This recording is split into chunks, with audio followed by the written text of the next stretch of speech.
Assalamualaikum warahmatullahi wabarakatuh. Allahumma sholli ala Sayyidina Muhammad wa ala ali Sayyidina Muhammad amma ba'du. Yang terhormat kepada Bapak Kepala Sekolah Madrasah Aliyah Negeri 1 Bandar Lampung, Bapak Lukman Hakim SPD MM. Yang terhormat kepada Ibu Dia Fuji Lestari SPD selaku guru pengampu mata pelajaran pendidikan Pancasila. Sebelumnya, izinkan saya memperkenalkan diri.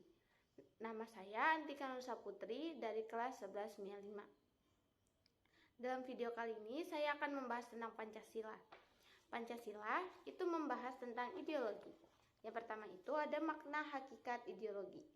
Ideologi itu didefinisikan sebagai ilmu yang mempelajari ide-ide atau gagasan. Nah, namun menurut salah seorang para ahli, itu mengatakan bahwa ideologi merupakan asas pendapat, pandangan atau keyakinan perorangan atau kelompok yang dicita-citakan dalam masyarakat atau suatu bangsa. Kemudian itu ada fungsi dari ideologi. Fungsi ideologi itu sebagai pandangan masyarakat. Nah, ya terus bisa jadi sebagai motivasi untuk mencapainya suatu tujuan. Kemudian ada unsur ideologi. Unsur ideologi itu dibagi menjadi 3. Yang pertama itu ada keyakinan. Keyakinan itu gagasan vital yang sudah diyakini kebenarannya untuk mencapai suatu tujuan. Yang kedua itu ada mitos. Mitos itu setiap ideologi memitoskan suatu ajaran dari seseorang atau beberapa orang sebagai kesatuan. Terus yang ketiga itu ada loyalitas. Loyalitas itu setiap ideologi menuntut keterlibatan optimal atas dasar loyalitas atau kesetiaan. Kemudian itu ada macam-macam ideologi. Ideologi itu dibagi menjadi 2. Yang pertama itu ada ideologi terbuka. Ideologi terbuka dapat berinteraksi dengan perkembangan zaman. Ciri-cirinya itu tidak langsung operasional, terus menghargai pluralitas atau keberagaman yang ada, merupakan kekayaan rohani, moral, dan budaya. Nah, kemudian yang kedua itu ada yang tertutup. Tertutup itu pandangan dunia atau filsafat yang menentang adat istiadat atau tradisi yang harus dipatuhi atau diterima oleh masyarakat. Nah, kemudian ciri-cirinya itu menentang tradisi tadi. Terus harus dipatuhi setiap isinya dan juga harus mematuhi tiap-tiap petingginya. Terus bersifat totaliter. Kemudian itu ada kedudukan Pancasila. Kedudukan Pancasila itu ngebahas nilai, aspek, sama dimensi. Nah, nilai itu dibagi menjadi 3. Yang pertama itu ada nilai dasar, yang kedua itu ada nilai instrumental, yang ketiga itu ada nilai praksis. Nilai dasar itu bersifat mutlak. Kalau nilai instrumental itu berbentuk norma hukum dan norma sosial. Kemudian kalau nilai praksis itu yang kita lakukan dalam kehidupan sehari-hari. Nah, kalau aspek itu dibagi menjadi 3. Yang pertama itu ada aspek realitas, yang kedua aspek idealitas, yang ketiga itu ada aspek fleksibilitas.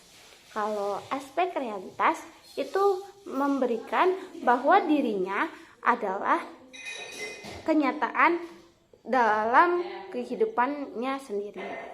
Nah, terus yang kedua itu ada aspek idealitas. Maksudnya mampu menumbuhkan motivasi dan gairah kepada subjeknya. Yang ketiga itu ada aspek fleksibilitas. Maksudnya itu tetap relevan dalam kehidupan sehari-harinya. Nah, kemudian itu ada dimensi. Dimensi itu dibagi menjadi 3. Yang pertama ada dimensi idealitas, yang kedua ada dimensi yang kedua itu ada dimensi normatif, yang ketiga itu ada dimensi realitas. Kalau dimensi idealitas itu maksudnya bersifat sistematis. Nah, kalau semisal dimensi normatif itu suatu sistem norma kenegaraan. Nah, kemudian yang terakhir itu sistem dimensi realitas. Itu maksudnya mencerminkan realitas dalam kehidupannya.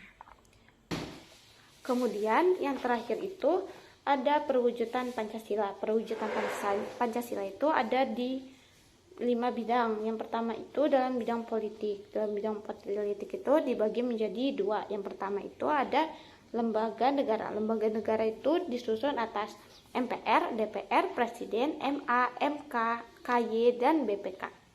Kemudian ada sistem demokrasi. Sistem demokrasi itu mementingkan musyawarah dan mufakat.